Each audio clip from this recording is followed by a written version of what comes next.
Washington, Wisconsin now. Yes. The middle of the country, home of the famous fish fry. Absolutely. In Port Washington. Yeah. What are you doing out there, Screech? I'm sorry, I should call you Screech. No. I like the. It's just it's a mental.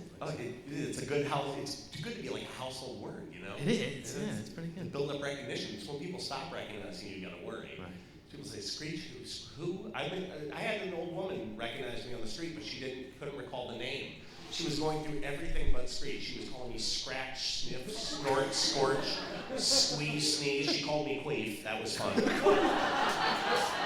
Queef came through. And I signed her picture, Love Queef. That's what she got. And it's over her fireplace mantle.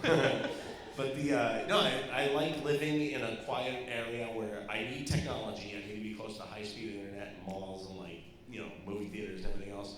But I like living kind of in the boonies a little bit because it's sort of at the edge of country and farmland, but not too far away from civilization. Right. The suburbs of Milwaukee. Yeah, I'm a half-mile walk from everything I could ever want. But that half mile creates a nice little pocket of Pleasantville for me. Interesting. Yeah, it's on the water. It looks beautiful from the pictures I've seen. Right on Lake Michigan. Of this town, of all the small towns in America, what did you ever visit it before you moved there? Step by Step, the show took place in Port Washington, and it was like that place doesn't exist. Turns out it does. And I had toured all over the country doing different things, doing appearances and stand-up comedy and doing different events. And I had been to everywhere, from Devil's Lake, North Dakota, to Dubuque, Iowa, to Wayne, Nebraska. Oh, yeah. And Port Washington, I got to visit, and I said, you know what, I love this, I'm moving out here. It's amazing. And I did. No one took me seriously, because we were getting drunk that night. We were at a bar, and I'm going, I'm moving out here, I'm doing it, guys, I'm going to sell my place, I'm going to buy some land out here and rebuild. And they're like, yeah. And it was like 6 months later, that's exactly what I did. You're a traitor. You left Saved by the Bell for Step by Step. Absolutely. But you kept it 90s in the family. Well, no, I didn't enter the fictional. Yeah, I wasn't living on their set. As the janitor. Patrick Duffy popping his head in. Yeah.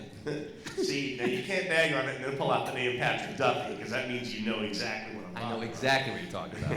Look, Dustin, I'm 29 years old. I'm right in that sweet spot of the millennials who grew up, watching Saved by the Bell. And did you ever imagine? I thought you were doing your homework. Okay, you've used that line so many times on this show. Fans of the show will know that that's Dad's stock line.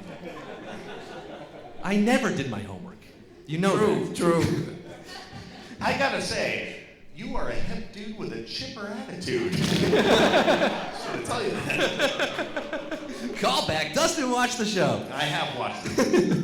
But when you started this back in '88, did you have any idea in a million years that this would become like the ultimate '90s nostalgic, cult show that it has become? Not at all. We were going up against Bugs Bunny for ratings, and that was like the Smurfs and stuff at the time, which was huge because Bugs Bunny's hard to beat. That was 60 years of established awesome that I grew up with, and part of Saved by the Bell is bitter for me just a little bit in the way that we killed Saturday morning cartoons. That's true. Like, we really did squash it. I mean, Saved by the Bell was the flagship, and Peter Engel ended up producing everything on the coattails of that to try and follow up on that success, make lightning strike twice.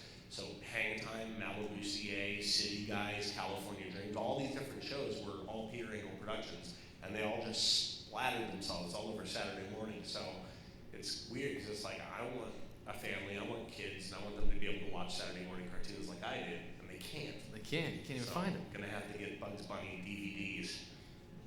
It's sad. What is on Saturday morning these days? I don't watch TV Saturday morning. It's all live action stuff. Live action stuff? Then after that, Power Rangers, everything else started happening. It's like, true.